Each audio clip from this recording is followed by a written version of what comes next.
Happy Sunday guys! Ito na naman tayo, mag-unbox na naman tayo. Hindi ko mahawakan yung unbox ko dahil ubod ng laki. So, kahit ako na lang sa inyo, nandun sa pintuan.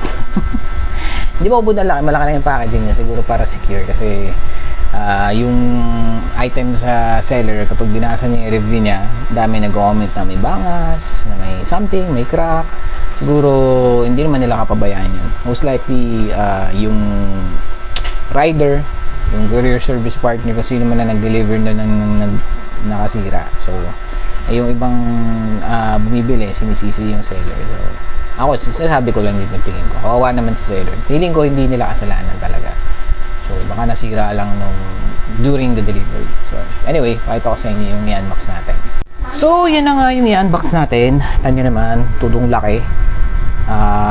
Siguro, tanggalin ko muna siya sa pinaka-shell niya.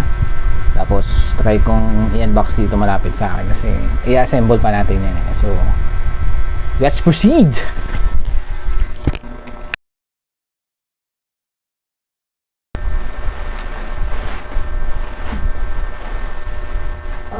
Okay. Wala na pa assemble yun. Ito na yun.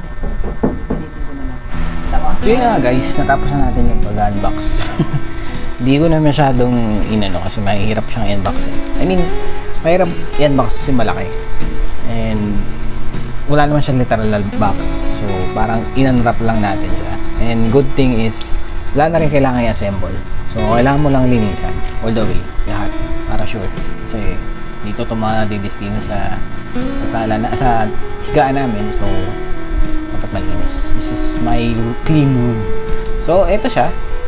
Tingnan nyo na lang. Yun. So, yan. Bale, nung makikita nyo, ang height niya siguro ay siguro masasabi natin mga may isang dangkal sa mga 7 to 8 inches ang taas niya from yung clearing niya sa lapag hanggang doon sa taas. And then yung pinakahaba niya siguro sabihin natin to 1 foot 12 inches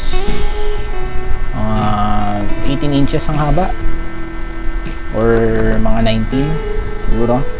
And then yung lapad naman niya is i-anuhin mo is around mga siguro mga 15 to 16 inches or less, pero definitely more than 1 feet yan.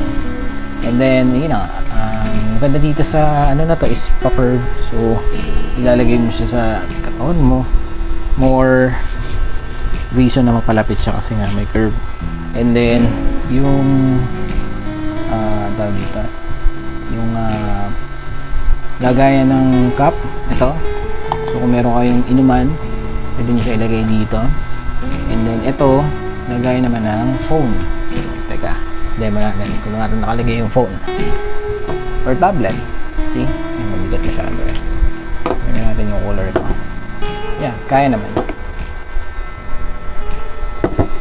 Hindi pala kaya. So kung nakahiga pwede pa. Yan. Pero kung nakatayo siya, mahuhulog siya. So, yan, ganyan.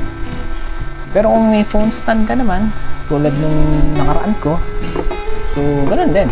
Kaya din. Diba? Pwede ka magpatong dito. And then, ito yung pinaka-handle niya. Kung makikita nyo, ito. Itong part na to.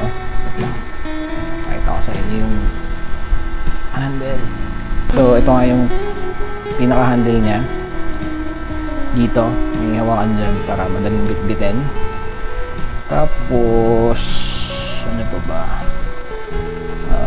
Yun. May lagayan pala ng ballpen dito. So yung maglagay ng ballpen, pwede rin. Tapos dito, may napansin ako, may butas yung mismong lagayan ng phone, yung pinaka-slip. So, hindi ko alam kung ano pwede ilagay dyan. And then, yung ilalim naman niya is ito. So, makikita niyo yung ilalim. Yan. Yung mga paa is may rubber para hindi mag-slide. Pero yung other than that, bakal naman.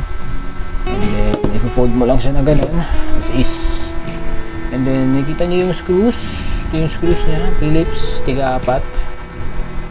And, yan. Okay naman yung build niya. Ito nyo ba? Doon. Kasi na medyo madilim ha. Dapat pala nag-front cam ako kasi hindi ko makikita kung nasaan yung nakatutok eh.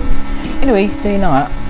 Maganda naman siya. Luckily walang dents or sira kasi usually nga yung mga kino-complain ng mga nakakabili. Kasi may sira dito, may tama dyan, may crack doon, or bali yung paa. Isa ka naman wala. So magagaling ang mga nagdi-deliver dito sa Bayanan. Hindi nga pala to Shopee Express, hindi rin siya JNT or anything. Iba siya eh, iba yung nag-deliver nito. Actually, wala nakita yung ganong delivery. So, yun na nga. So guys, meron na tayong patungan. Pagka nandito ako sa higaan, dito ako magta-type, dito ako mag-ayos.